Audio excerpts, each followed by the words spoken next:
In this Elder Scrolls Online build guide, I'm going to cover a Dragonknight tank build that is focused on self and team heals and is very effective for most content because it makes you extremely hard to kill to the point of immortality. The role of the tank is to taunt enemies, buff self and allies, and debuff enemies. There are lots of ways on how to build any tank in ESO, but it is dependent somewhat upon sets and other factors. Additionally, some builds may work better in specific PvE content, and some might be better in PvP than in PvE. This build is good for most PvE content. The Immortal Dragon tank is built around the concept of healing itself and allies while maintaining aggro on hard-hitting enemies and bosses. This ticks both tanking boxes, survivability, and support. A tank without great survivability is useless, and a tank without support abilities is not going to be very effective in a group. Immortal Dragon does both and does them to great effect. Not only will you out-heal damage done to you, but the whole group will love you for granting them AoE heals and damage shields. It's a win-win proposition. Attribute spread should focus heavily on boosting stamina, because if you run out of stamina, you die. It's as simple as that. Your spread should have 44 stamina, 10 health, and 10 magicka. Magicka and health are also important for a Dragonknight tank, so the slight boost to them will be putting 10 points into each resource, and it's definitely worth it.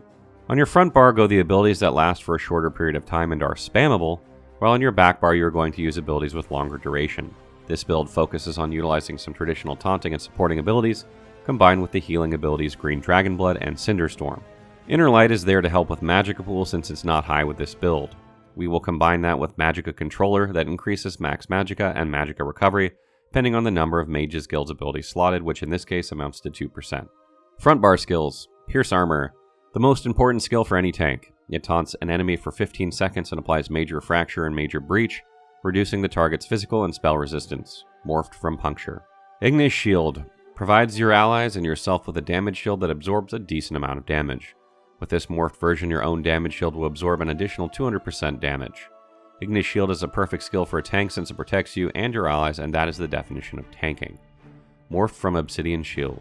Heroic Slash. Heroic Slash puts minor maim on an enemy, reduces its movement speed, and gives you minor heroism. This is a very useful ability because of the ultimate points generation and reduced damage by the enemy. Morphed from Low Slash. Echoing Vigor. Stamina-based AoE heal over time with increased radius if the upgrade is chosen. This is a fantastic ability for this build since it heals everyone in the party if in range, and those heals will be significant thanks to the Precise Strikes champion skill and all the other healing done improvements. Morphed from Vigor. Inner Light. Inner Light increases spell critical and max magicka by 5% while slotted. Spell critical chance affects Green Dragon Blood and increases magicka, which is important for Dragonknights since the abilities we use are primarily magicka based. Morphed from Mage Light.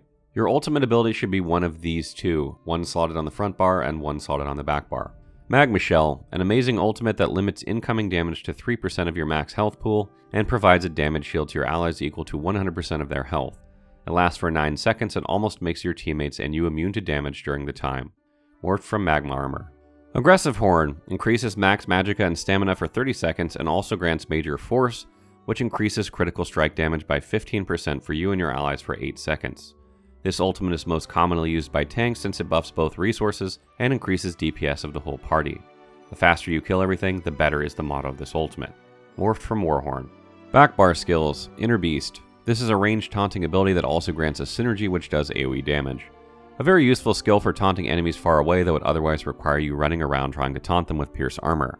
With this morph it becomes a stamina based ability, which works better for this build because our magicka pool is limited. Morphed from Inner Fire. Green Dragon Blood. If shit hits the fan, Green Dragon Blood will save the day by healing you for 33% of your missing health and granting Major Fortitude, Major Endurance, and Minor Vitality for 20 seconds. This skill is especially useful when doing dungeons with random people with questionable ability. Morphed from Dragon Blood. Cinderstorm summons an AoE heal that lasts for a long time. With this build, Cinderstorm becomes especially effective for you and everyone inside the healing area.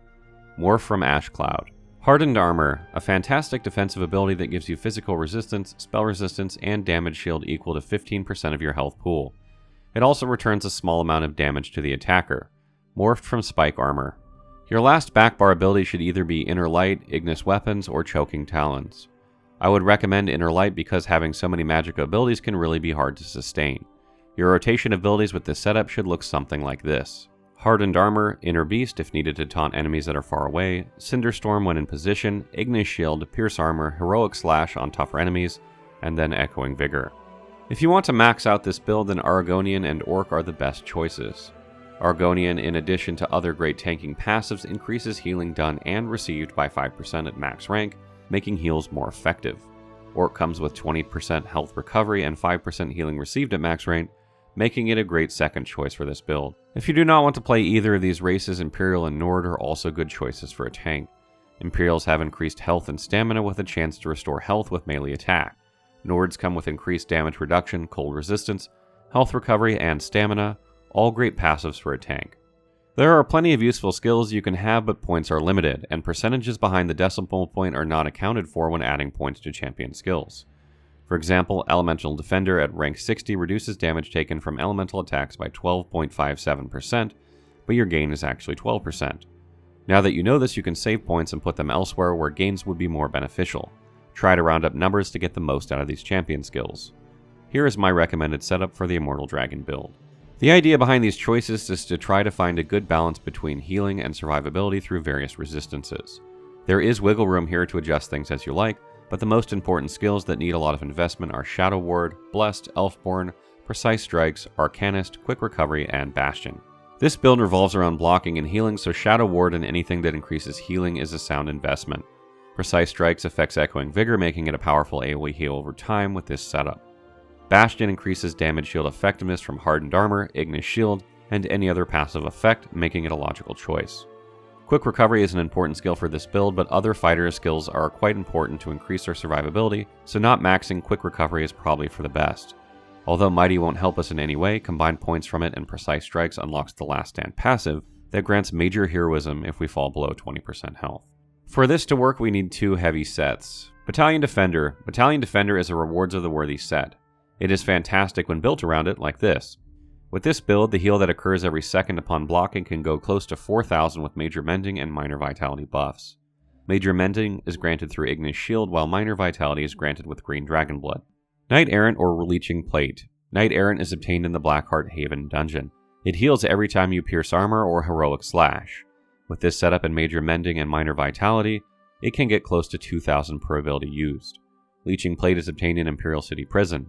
This set grants 8% chance upon receiving damage to spawn poisonous pools that heal you for a significant amount with Major Mending and Minor Vitality buffs. Ideally, with these two sets, you can heal yourself close to 6,000 every second. The problem with Battalion Defender is that it affects allies in a 15-meter range, so you cannot rely on this heal to save anyone specifically. Instead, it is a great support heal that helps everyone on top of some more reliable heals. This is why we have Green Dragon Blood to save ourselves if things get tough while others are benefiting from Battalion Defender and Echoing Vigor. Obviously, when playing solo, you are the sole recipient of the Battalion Defender heal. There are many monster sets that work great for all sorts of tanks. My top choice for this build would be Scourge Harvester. Considering the fact that we are in melee range all the time, this works amazing for tanks because it steals health from enemies and grants major vitality while its beam is active. It fits perfectly for this build. The following are some other monster sets that are worth considering, but keep in mind there are many more that can be used with this build. It does not matter what weapon you have in your primary and secondary slot as long as you have a shield in the offhand. One should have Glyph of Crushing and the other one Glyph of Weakening. Crushing reduces enemy physical and spell resistance for 5 seconds, while Weakening reduces damage done by the enemy for 5 seconds. Both debuffs stack with Major Breach and Fracture and Maim for skills such as Pierce Armor and Heroic Slash. The Infused trait on weapons is always a good choice, but in this case we want Powered on at least one weapon. It increases healing done by 4%, and healing done is extremely useful to this build. For armor enchantments, what you want is health. Health is extremely important for any tank, and you already have lots of stamina, so it is best choice to balance things out. The Divine's trait is recommended on armor pieces to increase the effect of the Ritual Mundus Stone. On all jewelry pieces, you want Glyph of Shielding to reduce the cost of blocking even further. More reduction, the longer you can block and use abilities before running out of stamina. If you can get Triune, that would be ideal for traits, but otherwise go for Healthy. Do not forget that block is the most important thing here and that everyone in your group benefits from the Battalion Defender set when you block. Only from sets can you achieve 4k to 6k healing per second if you block, so make sure you are able to block as much as needed. Add healing from Cinderstorm and Echoing Vigor and that number can climb up to almost 10k per second. Ignis Shield is an important ability because it grants Major Mending that increases healing done by 25% for 3 seconds, and that is why it should be used often. Not only will your allies benefit from the shield that the ability grants, but they will also benefit from increased heals coming from you thanks to Major Mending. The last thing to mention here is the Ritual Mundus Stone. It increases healing done by 10%, and that is why we want this specific one. With all Divine's traits from armor pieces, the bonus goes up to 15%, which is not a small amount. By playing this build, everyone will love you due to the amount of supporting heals and buffs provided. Not only are you helpful, but also incredibly durable and tough to kill. Be sure to check out our other ESO sets and build guides, as well as our breakdown articles.